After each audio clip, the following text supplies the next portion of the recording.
నమస్తే. సామాన్యుడి చేతిలో సామాజిక అస్త్రం నెంబర్ 1 న్యూస్కి స్వాగతం.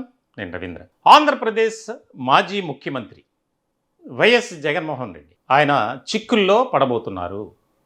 ఆయనకి ఇబ్బందికరమైనటువంటి పరిస్థితులు రాబోతున్నాయి అనేది రాజకీయ వర్గాల్లో బాగా వినిపిస్తున్నటువంటి ఒక మాట. ప్రధానంగా ఎన్ఫోర్స్మెంట్ డైరెక్టరేట్ అధికారులు మాజీ సీఎం జగన్కు నోటీసులు ఇవ్వబోతున్నారు. ఆంధ్రప్రదేశ్లో అతిపెద్ద స్కామ్గా లిక్కర్ స్కామ్ ఉంది. దాదాపుగా దానికి సంబంధించి ఇంకా విచారణ జరుగుతూనే ఉంది. హేమాహేమీలంతా అరెస్ట్ అయ్యారు, కొంతమంది జైల్లో ఉన్నారు, మరికొంతమంది బెయిల్పై ఇటీవలే బయటకు వచ్చారు. ఇలాంటి సందర్భంలో 2019 నుంచి 2024 వరకు ఆంధ్రప్రదేశ్లో నెలకొన్నటువంటి పరిస్థితులు కానీ, చోటు చేసుకున్నటువంటి అవినీతి అక్రమాలకు సంబంధించి విచారణలో బయటకు వచ్చినటువంటి అతిపెద్ద కుంభకోణం లిక్కర్ స్కామ్. దీనికి సంబంధించి ఏదైతే ఒక్కొక్కటిగా బయటపడుతున్నాయో, దాదాపుగా వైఎస్ఆర్సీపీకి పెద్ద దిక్కుగా ఉన్నటువంటి వారు ఈ కేసులో ఇన్వాల్వ్ అయ్యారు. చెవిరెడ్డి భాస్కర్ రెడ్డి లాంటి వారు, రాజ్ కసిరెడ్డితో మొదలైనటువంటి ఈ అరెస్టుల పరంపర, దానికి సంబంధించి అది పెరుగుతూ వచ్చింది, 10ల సంఖ్యలో ఉంది.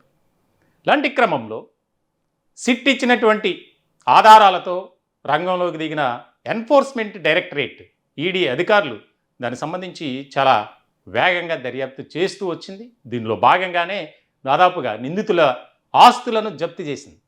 400 కోట్లకు పైగా రాజ్ కసిరెడ్డి కావచ్చు, మరికొంతమంది ఆస్తులను జప్తు చేసినటువంటి ఈడీ అధికారులు ఇప్పుడు చివరిగా ఈ కేసులో అంతిమ లబ్ధిదారుడిగా జగన్మోహన్ రెడ్డి ఉన్నారు.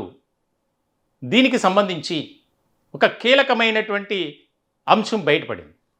అదేంటంటే, ఈ ఓవరాల్ ఎపిసోడ్లో, ఈ స్కామ్లో కర్త కర్మ క్రియ జగన్మోహన్ రెడ్డి ప్రమేయం లేకుండా ఏదీ కూడా జరగలేదు. హైదరాబాద్ కానీ, తాడేపల్లి కానీ, ఇతర ప్రాంతాల్లో డెన్లు ఏర్పాటు చేయటం, అక్కడి నుంచి ఎన్నికల సమయంలో డబ్బు రవాణా జరగటం, ఈ ఏదైతే అక్రమంగా సంపాదించినటువంటి డబ్బుందో ఆ డబ్బుతో విదేశాల్లో పెట్టుబడులు పెట్టి వ్యాపారాలు ప్రారంభించడం, ఇవన్నీ కూడా జగన్మోహన్ రెడ్డి సూచనలు, సలహాలు, ఆదేశాల ప్రకారమే జరిగాయి అనేది ఇప్పుడు ప్రధానంగా వినిపిస్తున్నటువంటి మాట. ఇలాంటి సందర్భంలో ఖచ్చితంగా జగన్మోహన్ రెడ్డిని విచారించాలి. ఈడీ అధికారులు దాదాపుగా దానికి సంబంధించి ప్రక్రియ పూర్తి చేసినట్లు తెలుస్తుంది. మరో 2-3 రోజుల్లో ఈడీ అధికారులు జగన్మోహన్ రెడ్డికి నోటీస్ ఇవ్వబోతున్నారు. ఇది మాత్రం ఖచ్చితంగా జరుగుతుంది. ఇలాంటి క్రమంలో రాజకీయంగా కూడా ఒక ప్రాధాన్యత కలిగించేటువంటి అంశంగా మారబోతుంది. ఇప్పటికే వైఎస్ఆర్సీపీ ఏ రకమైనటువంటి పరిస్థితుల్లో ఉంది, ఎలాంటి ఇబ్బందికరమైన ప్రతికూలమైనటువంటి పరిస్థితులను ఎదుర్కొంటుంది వైఎస్ఆర్సీపీ అనేది మనకు తెలుసు. ఆ పార్టీలో ఉన్నటువంటి వారంతా నిశ్శబ్దంగా మారిపోయింది పరిస్థితి. ఎవరు కూడా యాక్టివ్గా లేరు. ఎందుకనంటే పార్టీలో ఉన్నటువంటి నాయకులు కొంతమంది బయటికి వెళ్ళటం, మరికొంతమంది ఆయా కేసుల్లో ఇన్వాల్వ్ అయ్యి జైలుకి వెళ్ళటం, ఎందుకు వచ్చిందిలే అని చెప్పి సైలెంట్ మోడ్లోకి వెళ్ళిపోయారు. ఇలాంటి క్రమంలో ఇప్పుడు ఒక బాంబ్ లాంటి న్యూస్ అయ్యేది. వైఎస్ఆర్సీపీ ఇప్పుడిప్పుడే పుంజుకోవాలని చూస్తుంది.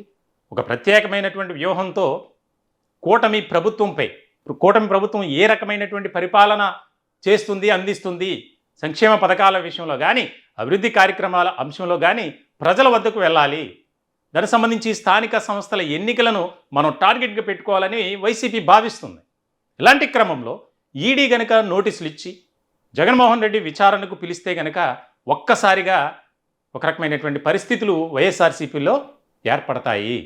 ఇంకా క్యాడర్లో ఒక రకమైనటువంటి భయం, ఆందోళన అన్నీ కూడా కలుగుతాయి అనేది రాజకీయ విశ్లేషకులు చెప్తున్నటువంటి మాట. వాస్తవానికి అంత పెద్ద స్కామ్ జరిగింది అంటే ఆ పార్టీ అధినేతగా, అప్పుడు రాష్ట్రంలో కీలకమైనటువంటి వ్యక్తిగా, ముఖ్యమంత్రిగా జగన్మోహన్ రెడ్డి ఉన్నారు కాబట్టి ఆయనకు తెలియకుండా జరగవు. ఎందుకంటే ఇప్పటికే అనుబంధ ఛార్జ్ షీట్లు, సిట్ కావచ్చు, దానికి సంబంధించి రకరకాలుగా విచారించిన తర్వాత ఎవరైతే నిందితులుగా ఉన్నారో, ఎవరైతే ఈ కేసులో అనుమానితులుగా ఉన్నారో వారి వద్ద నుంచి స్టేట్మెంట్స్ రికార్డ్ చేసింది. ఆ స్టేట్మెంట్స్ ఆధారంగా చేసుకునే ఇప్పుడు ఈడీ కూడా జగన్మోహన్ రెడ్డికి నోటీసులు ఇవ్వబోతుంది. ఇక దాదాపుగా ఇది ఫైనల్ స్టేజ్. దీనికి సంబంధించి మరి ఏ రకమైనటువంటి పరిస్థితులు ఉంటాయి, ఏది జరిగినా రాజకీయంగా ఒక కీలకమైనటువంటి పరిణామమే. ఇప్పటికే కూటమి ఒక రకమైనటువంటి ఆలోచన విధానంతో ఉంది. వైఎస్ఆర్సీపీ ఒకవేళ బలంగా ముందుకు వెళ్ళాలని చూస్తుంటే వెనక్కి లాగాలని ప్రయత్నం చేస్తుంది. ఎందుకంటే రాజకీయంగా ఇంకా వైఎస్ఆర్సీపీకి ఎక్కడా కూడా అనుకూలమైనటువంటి పరిస్థితులు లేకుండా చేయాలని కూటమి నేతలు ఉన్నారు.